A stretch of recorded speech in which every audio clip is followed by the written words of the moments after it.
మా ఆయనకి నేను ఒక 10 రోజుల ముందు చెప్పినా, వారం ముందు చెప్పినా చేసే పని మాత్రం అదే రోజు చేస్తాడు. నేను ఆల్రెడీ ఇన్ఫార్మ్ చేసిన.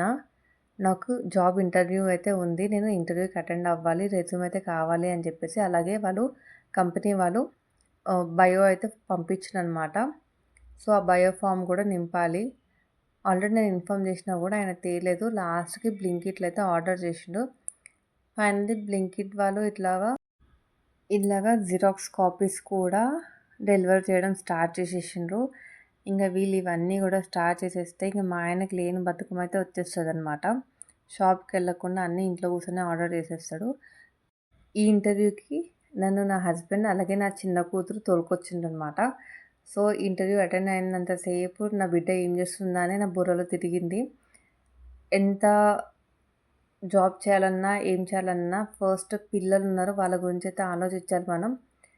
మనం ఎంత ఆలోచించినా పక్కనోళ్ళు ఏమనుకుంటరు, దీనికేం పని పాట లేదు ఇంట్లో కూర్చొని తింటుందనుకుంటరు.